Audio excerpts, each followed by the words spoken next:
a gente ia falar de abrir um pouquinho entre nós, um pouco só para trazer algumas questões. Acho que a gente poderia fazer alguma pergunta para o outro, se quisesse, depois abrir para pelo menos 3 perguntas breves do público e volta para cá e a gente vê como é que vai estar indo, tendo bom senso de tentar equilibrar para que a gente mais pessoas possam se colocar e, ao mesmo tempo, a gente consiga compreender, colocar um horário. Eu só teria uma questão para vocês, que me parece que é central. Quando a gente ouve falar em cultura, eu falei, tem que ter 138 definições de cultura. Me parece que, efetivamente, quando a Lucrécia fala em cultura dos direitos humanos. Quer dizer, eu entendo cultura como as nossas formas de expressão em diferentes escalas, né? Na dimensão humana genérica, na dimensão particular, social, na dimensão singular, da gente se cultivar. Então, tem várias manifestações de cultura, expressões de cultura. E eu acho que, muitas vezes, quando Maria fala em cultura, eu me lembro muito mais de linguagens artísticas. Quer dizer, quando fala em democracias e cultura, você apresentou um conjunto de experiências de linguagens artísticas. E falando em democratizar as linguagens artísticas, seria democratizar a cultura. Quando o Euler traz a cultura, ele traz diferentes experiências de contato entre diferentes vivências, diferentes costumes, diferentes formas de pensar o mundo, diferentes formas de expressar o mundo. E tudo nós estamos chamando de cultura. Então, me parece que a questão, quando a gente está falando em democracia e cultura, eu acho que não tem que ter democratização da cultura, porque a cultura já é democratizada. Todos nós manifestamos cultura, praticamos cultura, vivemos a cultura e as nossas diferenças.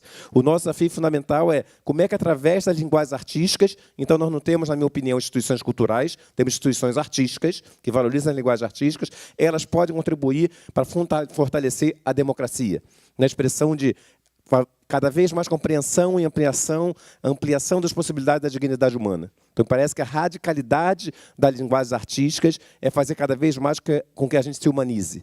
Então, nosso desafio fundamental é cada vez mais criar instituições artísticas que rompam com as hierarquias tradicionais entre a alta cultura chamada, ou as altas linguagens, as baixas linguagens, ou o que há de popular e o que há de erudito entre essas manifestações. Me parece que esse desafio de reconhecer essas manifestações e abrir espaço para elas, a gente conversa, tem que ter funk, hip-hop no municipal. Assim como tem que ter orquestra clássica, música clássica na favela, tem que ter cada vez mais chorinho em todos os espaços e artes visuais dentro das periferias. Me parece que é essa possibilidade de afirmação dessa dignidade humana que pode construir o nexo entre cultura e democracia. Eu acho que esse é o desafio fundamental da gente. É essa questão que eu queria deixar um pouco para vocês, qual é uma questão minha. Não tenho isso resolvido, eu não sou do campo das artes, no sentido, eu sou do campo, eu vivo na cultura, como todos nós, mas essa questão me mexe muito comigo. Como é que a gente bota lá um centro de artes visuais? Essa questão que chegou para a gente, vocês estão sendo elitistas, trazendo artes visuais, não, efetivamente não me deixou em questão, mas por que um cara que quer contribuir para a dignidade humana acha que artes visuais é uma expressão de elitismo? O que nós podemos fazer para romper com isso? Esse me parece o desafio fundamental para a gente trabalhar essa questão da democracia. Essa é uma questão que eu deixo, e aí eu talvez, se vocês tivessem alguma questão para os outros, passar, e depois a gente passa para 2 questões para o público, tentando ser o objetivo para a gente conseguir terminar no tempo. Pode ser? Não sei se Maria teria alguma questão, para Joaquim ou Paulo. Sim. Claro, cara. Eu queria fazer uma pergunta a Maria. Maria, você descreve, você falou disso, mas também escreve isso no seu texto, que eu tive o privilégio de ter acesso. Eu acho que isso ressoa muito com uma coisa que eu sempre penso, que eu acho que faz parte do seu depoimento também, que é a fase de seu incômodo quando se fala de públicos. Assim, eu acho que isso, a gente fala de tantos, principalmente em ações institucionais, a gente tem que alcançar outros públicos. Eu acho que sempre isso é um erro, porque público já é plural em si. Ele já é o público, não existe um público só um. Um público, o nosso público é essa amplitude, essa multiplicidade de gente, de experiências, de desejos, de costumes, de usos e assim, frequência de usar espaços culturais e ter acesso de diferentes formas. Então, isso, para mim, é implicitamente já dentro da ideia de público, mas você escreve sobre isso muito bonito. Eu queria te ouvir falar disso, porque você faz um argumento disso. Só, Maria, alô? Eu sugeria que você só pensasse um pouquinho, guardasse, para ver se Lucrécia também tem a questão e para a gente tentar ouvir o público, e aí a gente junta para a gente conseguir o tempo. Pode ser assim? Lucrécia, alguma questão? Para alguém da mesa? Não. Maria? Sim. A Lucrécia falou naquilo que é, de alguma forma faz é uma parte central daquilo que é a missão do museu, que é o nunca mais. O nunca mais, pelo menos na Europa, é algo que ouvimos com enorme frequência.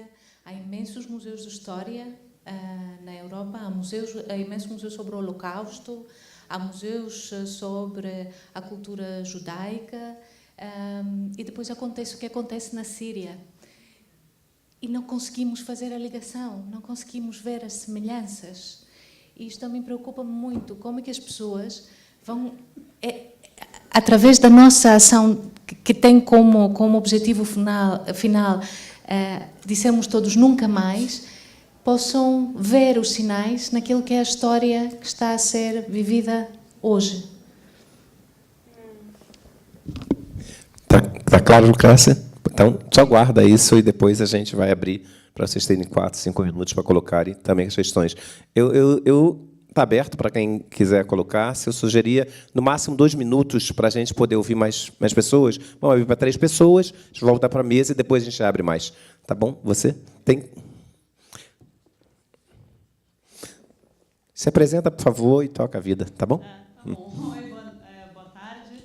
Meu nome é Bárbara. Obrigada a todos e todas aqui por compartilhar tudo isso. Vou tentar ser breve. Eu só queria fazer um adendo à pergunta que foi colocada pela Maria agora, nessa provocação do nunca mais, que é sempre repetido, e, no entanto, a gente vê ciclicamente um retorno travestido sutilmente de alguma forma, de alguma outra coisa que, na verdade, é um resgate daquilo mesmo. Eu queria entender também como é que a gente lida com a necessidade urgente de percepção da relação de tudo isso com o sistema econômico. Quer dizer, para além da repetição em termos políticos, da política institucional e culturais e tudo mais, o que permite que tudo isso volte é um sistema econômico que visa lucro e que necessariamente se sustenta, portanto, pela manutenção da desigualdade, pela exploração da força de trabalho, etc. Então, queria só colocar essa provocação, acrescentar essa provocação. Como é que a gente lida com esse desafio de pensar o sistema econômico em relação à democracia? Eu não me apresentei direito, eu sou antropóloga, estou estudando a relação com a cidade, corpo, cidade, então também queria entender, num contexto de corpos reificados, de corpos que são mercadoria, como é que a gente consegue falar numa democracia livre da mercantilização disso que a gente está entendendo por cultura, nessas definições postas. Obrigada. Obrigado, Bárbara. Mais alguém? E obrigado pela objetividade. Oi, prazer, meu nome é Fernanda. Eu trabalho com produção cultural. Trabalhei muito tempo em instituições, desde Bienal do Mercosul, agora estou no Instituto Tomiotaki. E eu queria também fazer um adendo à sua questão, que é de pensar a questão de sociedade, cultura e política, como é que a gente pensa essas 3 esferas juntas, a partir do momento que a gente sabe que elas vão se criando automaticamente umas às outras, paulatinamente, no tempo. Então, com isso, como é que a gente pode endereçar, como é que a gente pode criar políticas institucionais mesmo, dentro de instituições privadas e públicas, que garantam essa diversidade de conteúdo e essa democratização da cultura? Porque eu vejo muito ainda que a gente está num lugar que a gente fala para a gente mesmo, a gente continua falando para os nossos pares, e que as instituições, no seu próprio corpo, equipe, elas não são tão diversas assim. Como é que a gente consegue garantir esses lugares de fala que estejam fora da... Tipo, como é que eu vou fazer uma seleção para educadores que não precisem necessariamente ter passado por uma graduação em artes, uma graduação em história? Como é que eu posso chamar um cara da periferia para participar disso? Como é que eu posso chamar uma trans para fazer parte disso, sabe? E de entender que a educação, ela é um lugar que ela fala muito de um conhecimento que ele pode ser transversal e que você não precisa ter um diploma, você não precisa ter uma validade, um documento que valide o seu percurso de conhecimento. Como é que você empodera as pessoas que elas se sintam capazes de... E eu me emociono muito quando eu faço essa pergunta para vocês. Como é que a gente cria esse empoderamento nas pessoas, assim, que elas se vejam capazes de ensinar aos outros e que o conhecimento seja uma coisa transversal dentro das instituições, para daí a gente falar de democracia. Acho que é um pouco isso. Obrigada. Perfeito, Fernanda. Mais uma pessoa e a gente volta para a mesa? Sim. Boa tarde a todos e todas. Meu nome é Eduardo, eu trabalho hoje na Fundação Bienal. Minha pergunta é para o Jochen, mas para quem quiser da mesa responder. Um pouco antes da Bienal, Jochen, você também publicou um artigo, um ensaio no jornal Nexo, na qual você falava, entre outras coisas, que trabalhar o conceito de incerteza, além de incorporar outros conhecimentos, tratava-se também de discutir a questão de desaprender, da desaprendizagem. De 2 anos para cá, de fato, parece que no Brasil a gente desaprendeu algumas coisas, mas no caminho errado. A gente vem desaprendendo aquilo que não era para desaprender e vem reforçando outros tipos de comportamentos e de modos de enxergar a vida. Você está aqui no Brasil há bastante tempo já e passou por instituições muito diferentes nessa tua trajetória. Então, eu queria que você falasse um pouco mais, e para a mesa, talvez, para a Maria, que vem de Portugal, para a Lucrécia, como que vocês veem esse processo de desaprendizagem, tratar a questão de desaprender, sendo que, na verdade, a gente está falando de democracia cultural, de democracia, a gente parece que tem tanto a aprender, e como fazer essa passagem, ou seja, reforçar a democracia e desaprender aquilo que é frontalmente contrário a esses conceitos tão importantes hoje. Obrigado, Eduardo. Maria, Lucrécia, eu que vamos tentar ficar em 4 minutos, mais ou menos, 3, 4 minutos, para a gente conseguir fazer outra rodada, tá bom? Eu não vou avisar, não, é só questão de vocês se sentirem à vontade. Pode começar, Lucrécia? Bueno, muchas gracias por las preguntas. La verdad que son muy Muito interesantes. obrigada pelas perguntas, são muito interessantes. Ahora sí, porque estaba escuchando mi propia traducción.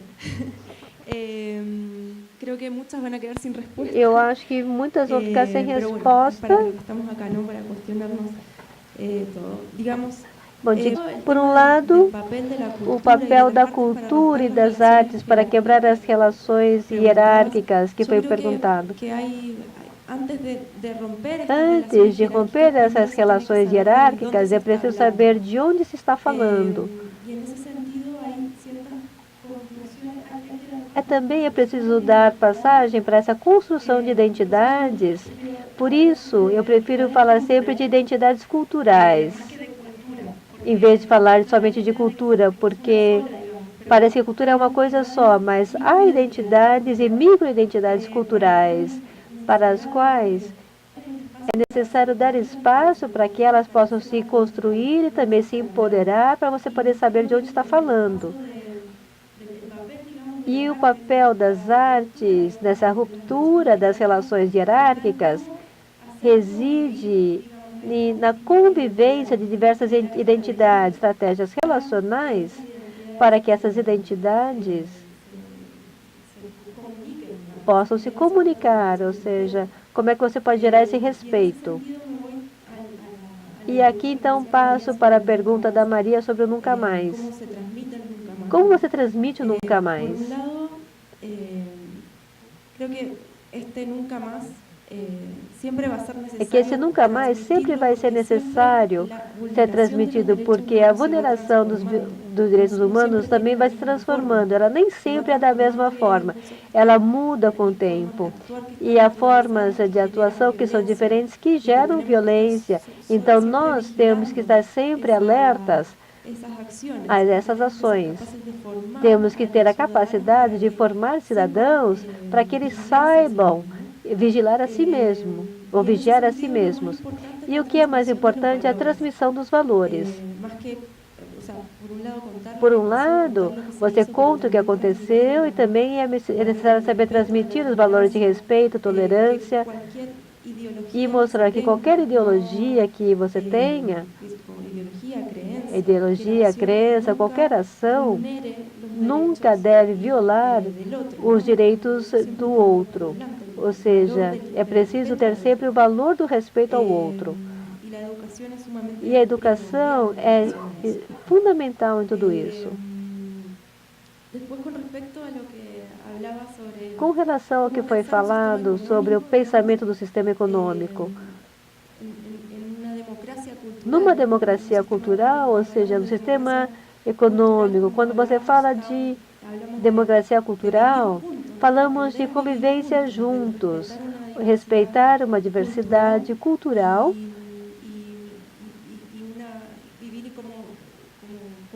e viver como uma comunidade.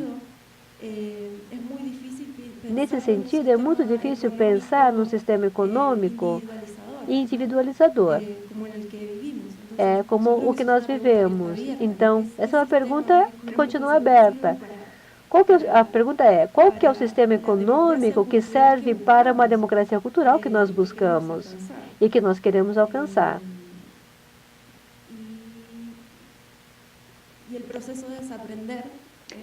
O processo de desaprender, esse processo é difícil, é muito difícil. E eu acredito que isso tem a ver com estar aberto, digamos, a entregar espaços a essas outras entidades. Isso é muito difícil por causa das pressões políticas, das instituições. E, ao mesmo tempo, eu acho que é necessário não impor coisas, não estabelecer discursos já preparados, mas sim dar espaço para a expressão dessas identidades.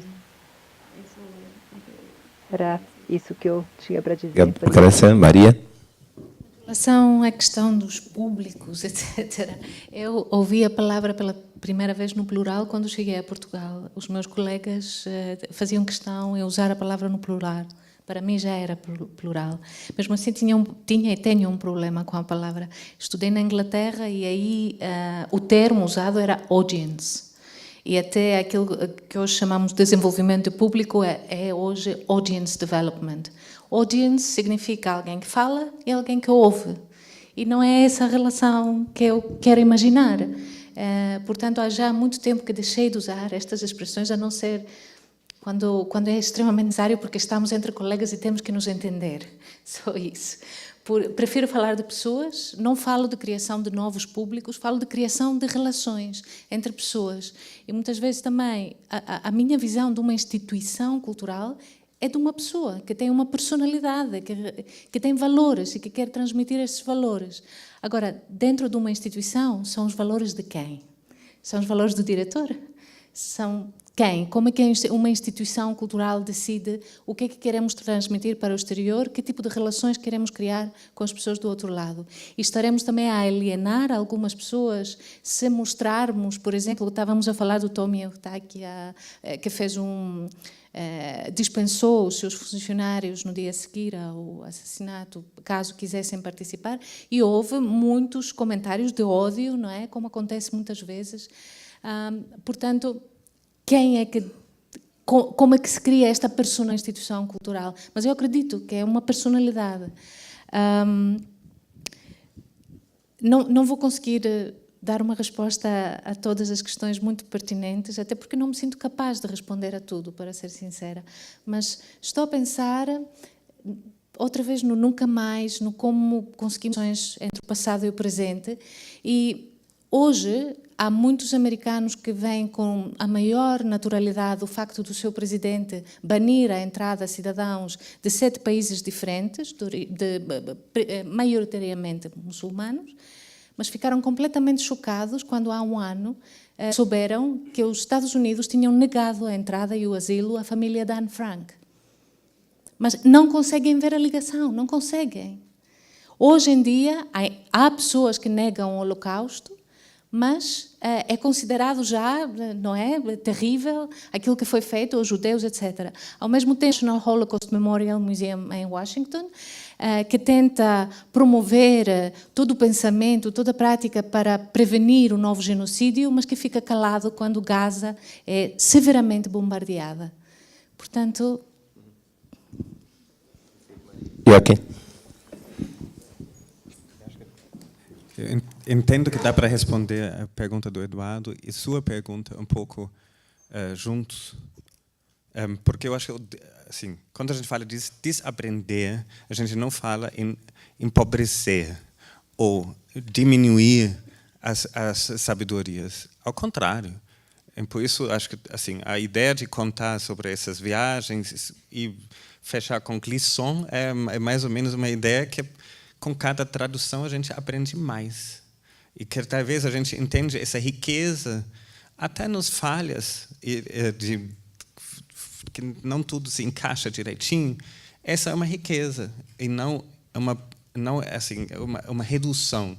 O que a gente está vivendo assim, hoje, a gente está uma polarização, um aumento de dualidade, isso tudo são reduções, né? São formas de redução.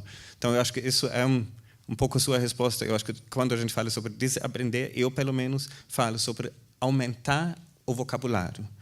Poder entender que tem outras formas de tomar decisões, tem outras formas de pesquisa, tem esse lugar que o Eduardo Saron até usou também, da escuta da instituição, e entender que ela tem outras formas de se alimentar. Não é uma direção palco público ou centro da instituição para fora, mas pode ser uma pesquisa que, de fato, traz questões de outros lugares até a instituição.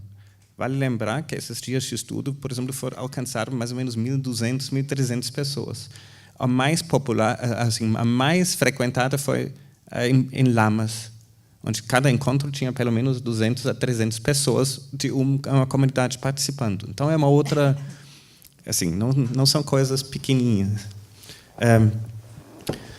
Isso responde um pouquinho a sua questão sobre, eu acho que, sobre o papel de formação e também de formação de quadro funcional, assim, de uma instituição, né? Eu acho que isso, se a gente entende que outras formas de conhecimento e outras formações profissionais acrescentam tanto para o trabalho feito pela instituição, eu acho que isso abre a possibilidade de romper com categorias que falam que você tem que ter tal formação. Isso abre a possibilidade de introduzir, assim, ampliar seu alcance também de quem se convida. Mas eu acho que tem uma outra coisa, eu acho que isso a gente nem falou, mas quando a gente fala sobre quantos temas de pessoas que vivem em comunidades na periferia participam nas tomadas de decisões, acho que isso tem que simplesmente ser colocado na pauta. E isso não vai se resolver rápido, mas isso funciona colocando o tempo inteiro. Acho que a nossa Bienal tentou fazer isso, por exemplo, com a participação de artistas mulheres. Então, tinha 60% artistas mulheres. Isso não tinha acontecido antes. E vamos ver quando isso uma outra Bienal faz de novo. Mas, enfim, isso foi simplesmente virou uma pauta e, com isso, você consegue. Sobre a economia, acho que essa é mais uma questão. Acho que fica mais... eu acho que também não sei se eu consigo direto de lá responder. Talvez daqui um pouco. Obrigado. Eu só queria levar em conta essa questão da desigualdade. Está falando, quando fala em sistema econômico, é impossível falar em discussões culturais, instituições culturais comprometidas, sem falar que nós pioramos. É muito triste saber que hoje o país mais desigual do mundo, oficialmente, é a África do Sul, depois de toda a gigantesca presença de Mandela que representou, e o Brasil é o 10º. Mas, objetivamente, o nosso grau de desigualdade tem que ser enfrentado em todos os campos. A gente está fazendo um trabalho agora, a gente contratou uma trans lá no Observatório, e estamos começando a preparar uma campanha para que todas as organizações da sociedade civil do Rio contratem pelo menos uma pessoa trans. O que isso significa? Conheço o caso de uma pessoa trans que fez 45 entrevistas de emprego e não foi selecionada em nenhuma, só quando havia. Lá na Maré, nós temos presença de trans, e a imensa maioria, quase todas praticamente, se prostitui, e não por vontade própria, porque tem muito poucas possibilidades, inclusive de inserção profissional. Então, essa discussão das ações afirmativas é central em todos os níveis. Não dá como uma instituição cultural que se propõe a discutir democracia e, ao mesmo tempo, não abra espaço, seja para trans, seja para negros, pessoas das periferias. A gente, no Observatório de Favelas, tem 55 funcionários. Nós tivemos sempre funcionários jornalistas, por exemplo, homens. E a gente tinha 150, 200 para uma vaga. Só conseguimos jornalistas, mulheres negras, quando criamos uma definição nesse sentido. Acabamos de contratar agora uma pesquisadora negra com doutorado para fazer uma pesquisa latino-americana. Ela fala muito bem inglês, não fala espanhol. Então, a gente vai contratar uma pessoa de espanhol, porque, se não fosse isso, ela não seria contratada, porque estabelecemos que queríamos uma pessoa negra. Estamos fazendo um grupo de tecnologia, por exemplo, para pesquisadores desenvolvedoras de games negras, 3 mulheres e 3 homens. Quer dizer, se não for assim, os negros não terão acesso à tecnologia. Quer dizer, ações afirmativas se colocam no campo central hoje em todos os níveis. Por mais que os conservadores batam, nós temos que tê-la não só no espaço da universidade, mas no âmbito do Estado, mais juízes negros, mais juízas negras, mais procuradoras, mais promotores, assim como executivos. Quando as empresas brasileiras puderem ter executivas negras, executivos negros, certamente elas vão se colocar de forma diferente diante da questão do mercado e da desigualdade. E isso a gente está discutindo no sistema econômico. Me parece que esses temas têm que ser trazidos para o âmbito da discussão de democracia, né? A gente vai abrir para mais 2 pessoas, depois a gente volta para ver se a gente consegue ser fiel à produção que está exigindo, cobrando, pedindo, apelando para a gente acabar às 5h30. Por favor. 2 pessoas, a gente volta e a gente conclui. Pode ser? Bom, eu só quero aproveitar para parabenizar o diretor da Pinacoteca, porque eu tive uma surpresa extremamente feliz de encontrar... Meu nome é Ana May Barbosa. Ana May, eu sei, estava lá contigo. Desculpa. Eu tive a surpresa de encontrar 2 pessoas trans a última vez que eu fui à Pinacoteca, 2 semanas atrás. Então, eu queria parabenizar. Não é meu amigo, eu não o conheço, estou conhecendo agora.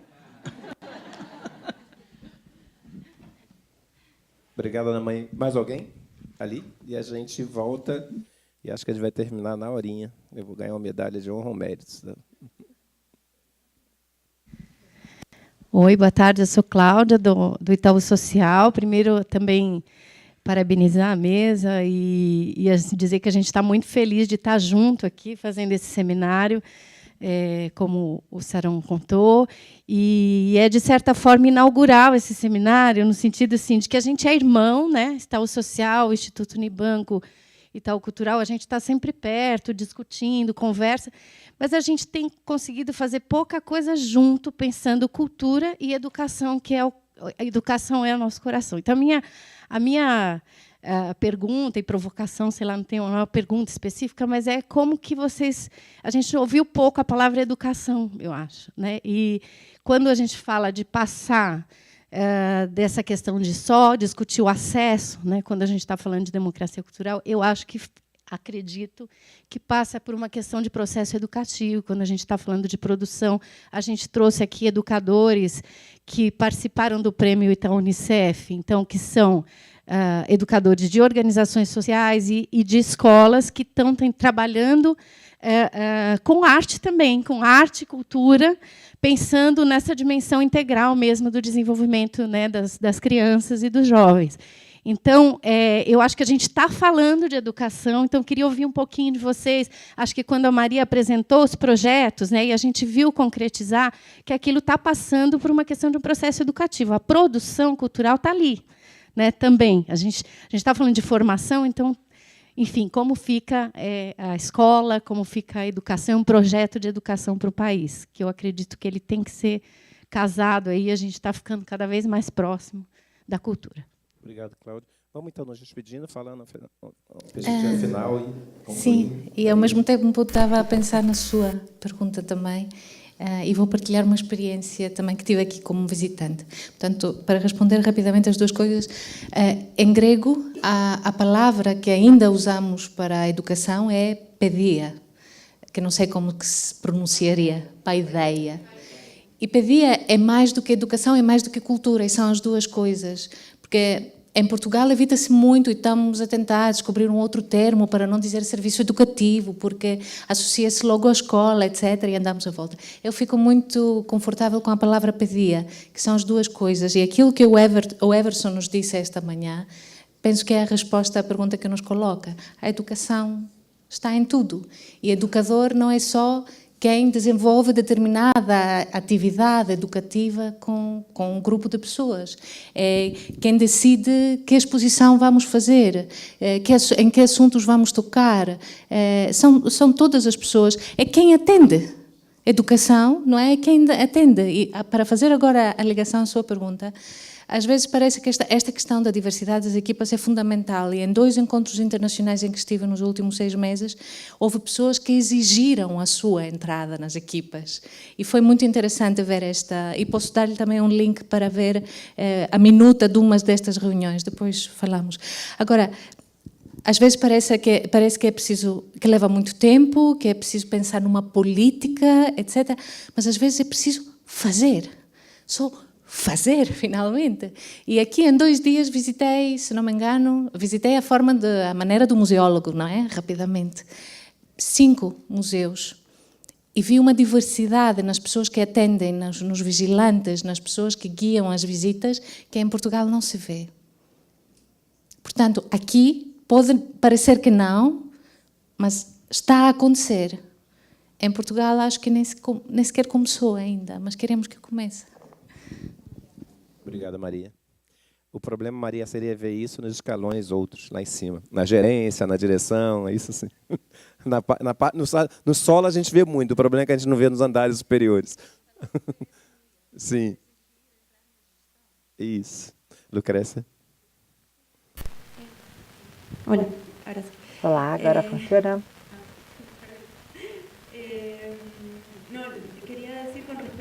Com relação à questão da educação, eu queria dizer, e também com relação ao que falamos sobre valores, transmissão de valores, que a educação é fundamental. E compartilhar uma anedota curtinha com vocês, é emprestada. Eu vi em Berlim, quando eu visitei um campo de concentração, e um dos guias contou uma anedota para nós. A história era a seguinte: ele fazia entrevistas e coletava informações sobre tudo o que aconteceu durante o Holocausto, com as pessoas também que observavam tudo, reagiam. Ele entrevistou, viu entrevista de um senhor que salvou muitos judeus, que escondeu muitos judeus em sua casa. E quando perguntavam a ele por que ele fez isso, se ele não teve medo, essa pessoa respondeu: eu não tinha alternativa. E essa frase, eu não tinha alternativa, não restava alternativa, é a mesma que as outras pessoas deram quando fizeram o contrário, justamente. Quando delataram, entregaram muitas pessoas. E ele disse que a diferença entre o sentido das duas respostas estava na educação. Ou seja, o trabalho das instituições culturais nesse sentido, não é? Dar visibilidade às minorias e mostrar essas situações de preconceito. O papel da educação é primordial para instituir esses valores de respeito e tolerância pelo próximo. Graças, Lucrécia.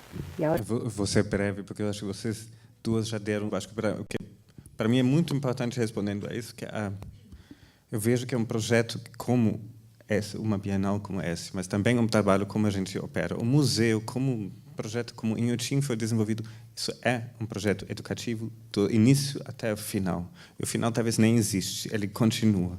Então, eu entendo a experiência que teve, quem visitou a Bienal, foi uma experiência educativa também. E ela foi provocada, e eu espero que ela continue sendo essa, principalmente. Para mim, ela ainda é. Eu vejo isso, assim, a ideia de que isso tem um pouco com essa discussão sobre a pluralidade do público e a ideia que uma experiência tem que ser assim, a oferta pode ter múltiplas linguagens no museu, sim. Pode ter múltiplos approaches, né? Muitas tentativas de abordagens diferentes, sim, porque pode ter multiplicidade, pluralidade no museu. E isso significa eu posso hoje ir no museu com desejo de procurar uma forma de vivência e no outro de outra. Eu acho que isso, para mim, é a mesma coisa. Obrigado, Joaquim. Cláudia, eu fui secretário de Educação em Nova Iguaçu e a gente defendia um conceito de educação integral, que eram 3 elementos fundamentais. Primeiro, o desenvolvimento da autonomia cognitiva, da racionalidade científica. Eu só falo desse jeito por causa da escola pública. Meus pais eram semi-letrados.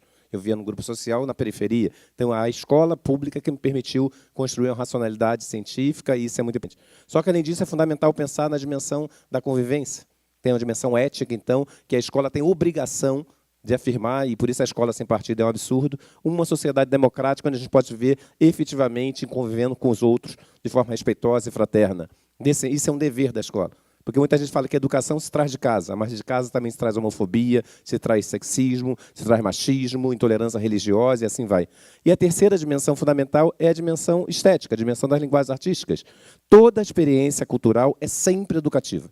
mas nem sempre a experiência educativa escolar leva em conta as linguagens artísticas e a cultura. E isso tem que levar em conta. Por isso que nós temos o absurdo de ter 25% oficialmente no orçamento para a educação e temos menos de 1% para a cultura. Quer dizer, reconhecer que é impossível construir educação sem manifestações culturais, artísticas, é fundamental para a gente trabalhar. Então, me parece que é isso que tem que ficar mais presente na escola, porque eu acho que nos centros culturais, nos centros artísticos, está muito presente.